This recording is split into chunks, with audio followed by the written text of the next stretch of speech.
Halo semuanya, Assalamualaikum warahmatullahi wabarakatuh. Perkenalkan, nama saya Siti Nurhalisa dari Program Studi Pendidikan Antropologi Fakultas Ilmu Sosial dan Hukum Universitas Negeri Makassar.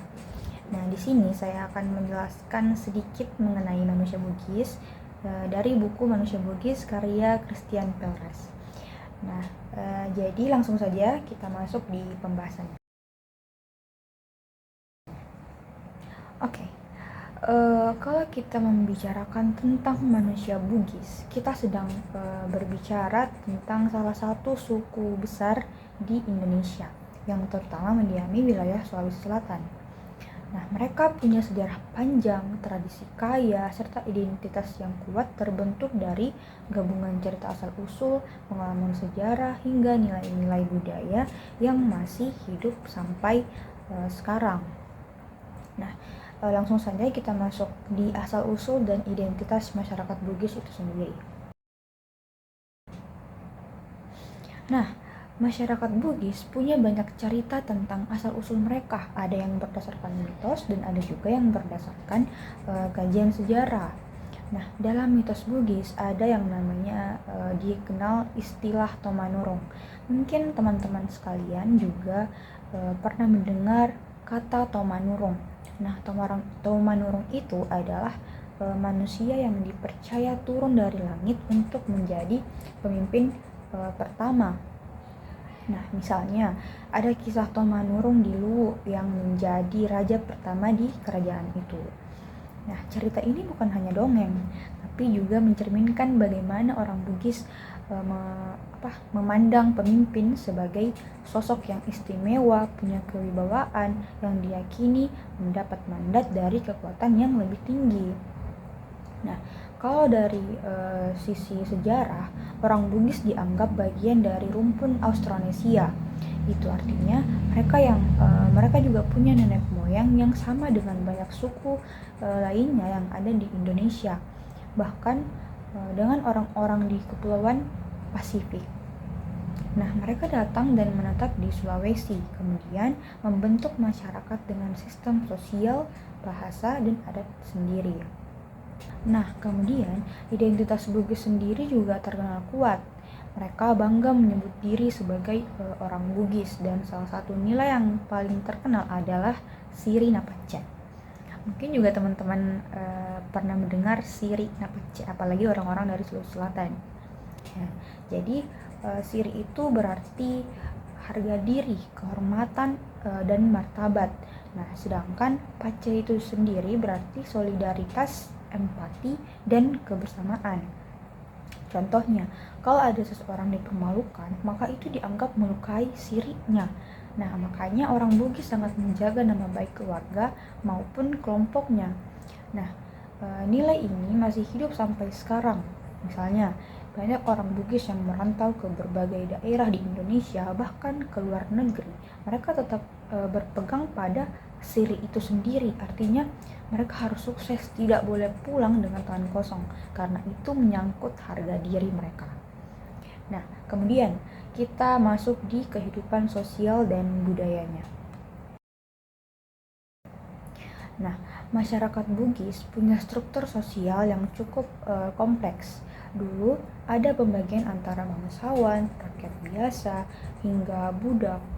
Tapi seiring berjalannya waktu, seiring perkembangan zaman, sistem ini tidak terlalu ketat lagi. Dalam kehidupan sehari-hari, ada beberapa tradisi penting. Misalnya, dalam pernikahan Bugis, biasanya berlangsung sangat meriah. Salah satu ciri khasnya adalah lamaran dengan uang panai. Nah, kemudian uang panai ini jumlahnya berbeda-beda, tergantung status sosial dan pendidikan calon mempelai. Semakin tinggi pendidikan atau status keluarga, biasanya uang panainya juga lebih besar. Hal ini sekaligus menjadi simbol penghormatan kepada keluarga mempelai perempuan. Ya, begitu. Nah, selain itu, ada juga sistem kepercayaan tradisional yang dikenal dengan istilah Pangadereng. Pangadereng adalah aturan hidup masyarakat Bugis yang terdiri dari 5 unsur. Yang pertama itu adalah ade atau adat istiadat. Terus yang kedua ada bicara, hukum atau peraturan. Yang ketiga ada rapang, contoh atau teladan dari masa lalu. Yang keempat adalah wari, aturan tentang garis keturunan. Nah, yang terakhir ada syara, syariat agama atau setelah Islam masuk. Nah, sistem ini membuat masyarakat Bugis punya aturan sosial yang jelas, bahkan sebelum hukum negara hadir. Nah, kemudian kita lanjut lagi masuk di pembahasan Bugis dan Islam. Nah, Islam itu masuk ke Sulawesi Selatan sekitar abad ke-17. Salah satu tokoh pentingnya adalah Datu Ribandang, seorang ulama dari Minangkabau yang berhasil mengislamkan kerajaan-kerajaan besar di Bugis dan Makassar. Nah, sejak saat itu, Islam menjadi bagian penting dari identitas orang Bugis. Banyak nilai budaya mereka berpadu dengan ajaran Islam. Misalnya, adat Siri Napace yang tadinya murni nilai budaya kemudian dikaitkan dengan ajaran agama tentang menjaga kehormatan diri dan menolong sesama. Contoh nyatanya ada di dalam pernikahan Bugis, selain adat uang panai, juga selalu diiringi akad nikah sesuai ajaran Islam. Jadi ada perpaduan antara adat dan juga agama seperti itu. Kita lanjut di peran orang Bugis di Nusantara. Nah, ini menarik. Jadi salah satu hal paling menarik dari orang Bugis adalah tradisi merantau. Nah, mereka terkenal sebagai pelaut ulung dan pedagang yang tangguh. Dari dulu orang Bugis sudah berlayar sampai ke Kalimantan, Jawa, Maluku, bahkan ke Semenanjung Malaya. Contohnya, banyak kampung Bugis yang bisa kita temukan di Kalimantan Timur, Riau, hingga Malaysia.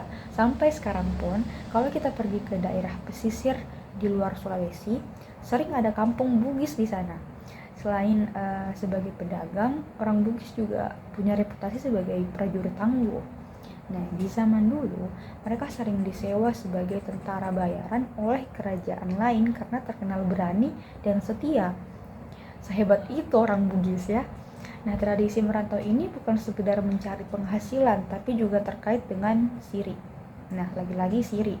Kalau mereka berhasil sukses di tanah rantau, itu dianggap mengangkat harga diri keluarga. Kemudian, kita masuk di pembahasan bahasa dan sastra Bugis. Nah, berbicara soal bahasa Bugis itu sendiri adalah bagian penting dari identitas mereka. Bahasa ini punya aksara sendiri, yaitu aksara lontara. Nah, lontara awalnya dipakai untuk menulis catatan sejarah, hukum adat, hingga sastra. Nah, salah satu karya sastra paling terkenal dari Bugis adalah Surek Galigo. Nah, ini adalah epos panjang, bahkan disebut sebagai salah satu karya sastra terpanjang di dunia. Lebih panjang dari epos Mahabharata. Nah, isinya menceritakan asal-usul dunia, para dewa, dan petualangan tokoh-tokoh Bugis.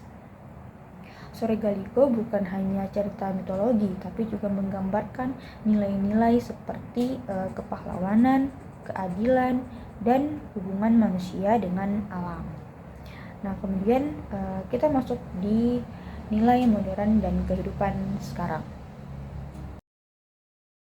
Nah, di zaman modern sekarang ini, orang Bugis tetap mempertahankan banyak tradisi mereka.